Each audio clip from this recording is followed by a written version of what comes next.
নক্ষত্রে রয়ে গেছে নদীর ওপরে, চারিপাশে প্রান্তর ঘাস, দু চারটে ঘর বাড়ি, নীল শিশির, কুলে কুলে একলা আকাশ।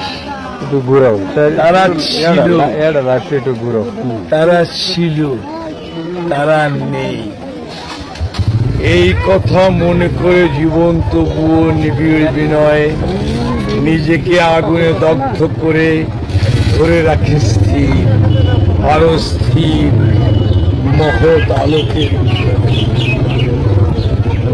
Thank you viewers. আজকে আমি এখন আসছি আপনার ইয়েতে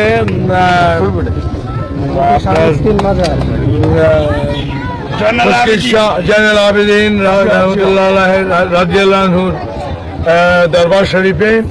খুবই সুন্দর জায়গা এটা, এত সুন্দর মানুষ এবং এত সহজ সরল মানুষের দেখা যে পাওয়া যায়, সেটা পাহাড় এবং নদীর মানুষের ভেতরকার সহজ সরলটাই পাওয়া যায়। এখানে কোনো ধরনের চাতুরি নেই, এখানে কোনো অর্থনৈতিক সমস্যা নেই। এটা ধরো ভাই কথা বলে আমি লাইভে আছি, তো সেই ক্ষেত্রে আমার কাছে মনে হচ্ছে যে এই জায়গাটা আমার খুবই ভালো লেগেছে এবং আমি সত্যি খুবই আনন্দিত যে এরকম একটা জায়গায় পাগলের মেলায় নিজেকে আবার নিজেকে নতুন করে খুঁজে পাবে। আমার আজকে মৃত্যু ঘোষণা করেছে সবাই, আমার ভালো লাগছে।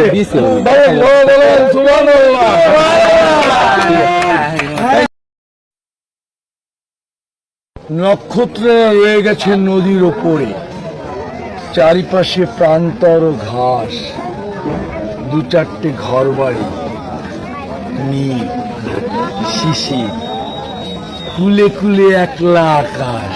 একটু ঘুরাও তারা ছিল, একটু ঘুরাও। তারা ছিল, তারা নেই।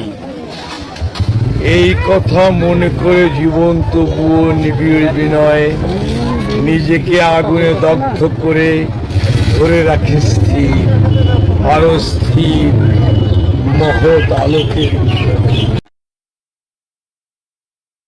নক্ষত্রে রয়ে গেছে নদীর ওপরে, চারিপাশে প্রান্তর ঘাস, দু চারটে ঘর বাড়ি, নীল শিশির, কুলে কুলে একলা আকাশ।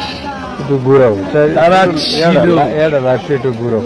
তারা ছিল, তারা নেই। এই কথা মনে করে জীবন তবুও নিবিড় বিনয় নিজেকে আগুনে দগ্ধ করে